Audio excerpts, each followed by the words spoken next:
Ago in a hospital room in Quetta, Baloochistan. My world was forever altered. At the tender age of 10, recovering from surgery, I watched as my father left, summoned for his government duty in a remote town of Balochistan, promising to return in a couple of days. Little did we know, those would be the last words we heard from him. 2 days later, on June 28, 2009, Pakistani intelligence agencies forcibly disappeared him from his workplace residence. The shock and devastation that followed are incredibly etched into my memory. The frantic searches, the tearful pleas for answers, the haunting silence that engulfed our home. For the past 14 years, 11 months and 3 days, my family, my siblings, my mother and I have been left grappling with the agonizing uncertainty about my father's whereabouts. I don't know whether I am an orphan and my mother still wonders whether she calls herself a widow or still wait for her husband. Each passing day feels like an eternity as we swing between hope and despair, clinging to the fading embers of optimism that he will one day return. But as the years stretched on, the reality of our situation became painfully clear. Our once vibrant family was shattered, replaced by a relentless cycle of advocacy and activism. I found myself thrust into a world far beyond my years, reading appeals at press clubs, chanting slogans on the streets, and enduring the harsh realities of protests in front of government offices. Yet, amidst the chaos and turmoil, a profound sense of solidarity emerged, a shared bond of grief and resilience that connected us with countless other families across Balochistan. Tens of thousands like us have been torn apart by enforced disappearances, their voices silenced by the brutality of state-sponsored violence. Our ancestral home, a symbol of our heritage and identity, was seized from us and now lies under the control of shadowy groups affiliated with Pakistani secretive agencies.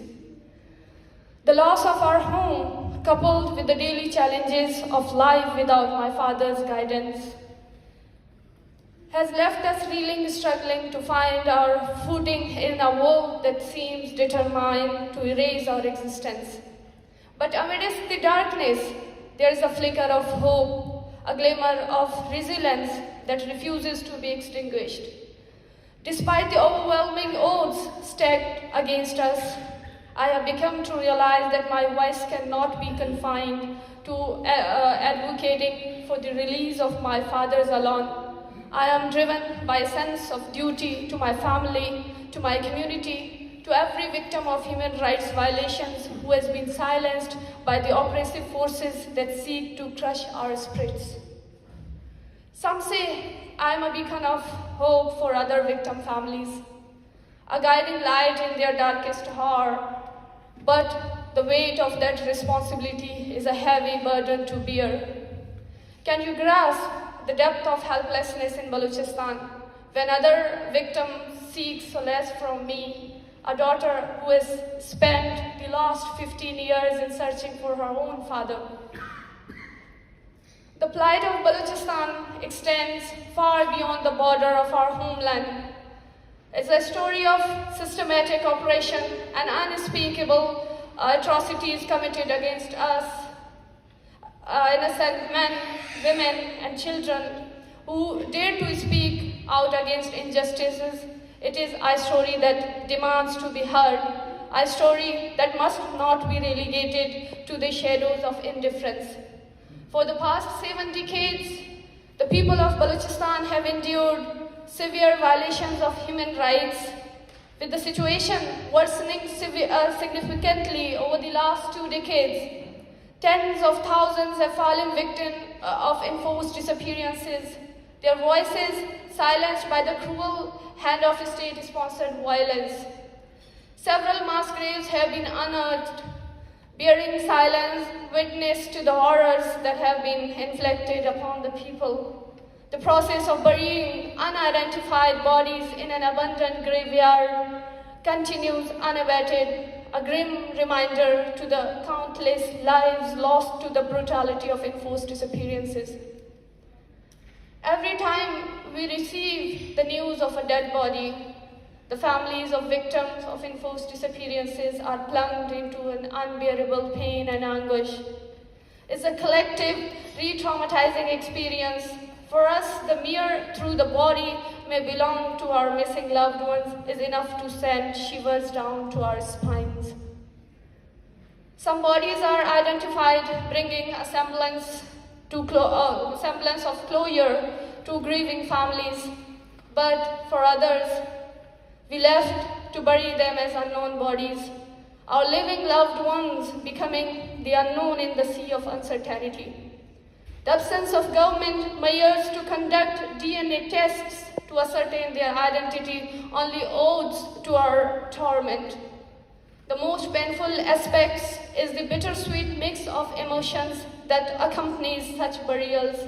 While we mourn the loss of a loved one, there is also a sense of relief for the family that their agonizing wait for the closure has finally ended. The protests, the tireless advocacy for justice, all of it becomes to halt, replaced by the solemnity of laying a soul to rest. In these moments, I can't help but wonder what we have become, what we have been reduced to celebrating the end of someone else's suffering. Even as our own anguish continues to gnaw our souls. A haunting question, right? One that speaks volumes about depths of our collective pain and the resilience that sustains us in the face of unimaginable loss. But amidst the darkness, there is a glimmer of hope, a ray of light that pierces through the shadows of despair. It is the hope that one day justice will prevail, that the perpetrators of our heinous crimes will be held accountable for their actions, and it is a hope that I carry every day as I continue to fight for the truth and justice. And not for my father, but for every victim of human rights violations in Baloochistan and other regions of Pakistan. But our struggle is not just against the forces operation within our borders. It is also a battle against the deafening silence of the international community, a silence that speaks volumes about the complicity of those who turn a blind eye into the suffering of others. Despite our tireless efforts to seek justice within Pakistan, we have been met with a wall of indifference, a system that is rugged against us, designed to protect the perpetrators rather than the victims. We have exhausted every venue available to us, from the courts to special committees, from government officials to the political parties, and yet our plea for justice have fallen on deaf ears, followed by racist, sexist, and dehumanizing remarks aimed at silencing our voices. But despite the threats, the intimidation, and the near daily reminders of the risks we face, we refuse to be silent. Our voices will not be silenced by fear, by intimidation, by violence. We will continue to speak out against enforced disappearances, against every form of human rights violations, until every last trace of injustice is swept away. And so, I stand before you today, not just as a daughter searching for her own father, but as a voice of the voiceless. I implore you to join me in this fight for justice, for truth, for fundamental rights for every human being who has been silenced by the oppressive forces of tyranny. Together, we can shine a light into the darkest corners of Baloochistan, exposing the truth for all the world to see, together we can hold the perpetrators of these, hold accountable the perpetrators for their actions. And together we can build a future where justice, truth and human rights prevail for the people of Baloochistan and for all the humanity. At last, from this platform, I have a message to my disappeared Baba. My dear father, wherever you are, I want to tell you that for the last 15 years I have relentlessly pursued your all disappeared persons for your safe recovery, never allowing myself to rest. The pain of your absence has driven me to become a voice for all victim families of enforced disappearances and their families. Through countless sleepless nights and tireless efforts, I have fought to bring justice and hope. Today, my resolve is unbreakable. I will not rest until the last disappeared person is released. I am very honored to receive the Frontline Defender Award for Human Rights Defenders at Risk. It has been a painful and hard journey. However, receiving this recognition makes my resolve stronger. This award is not just a shield of protection for human rights defenders, but also an inspiration and strength for those human rights defenders who are tirelessly working. And I will continue to raise my voice for the voiceless and dedicate this award to the resilient people of Baloochistan and other human rights defenders. This award is a testament of their strength and determination, and together we will persist our fight for justice. I dedicate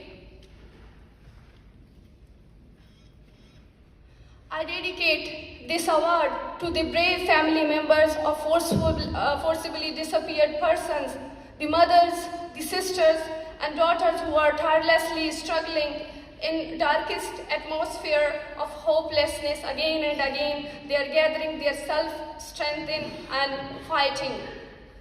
Those unwavering courage in the face of all forms of suppression and human rights violations inspires me every day. Together, we will continue this struggle for you and for every soul of longing to be free. Thank you, everyone. Thank you. Thank you very much.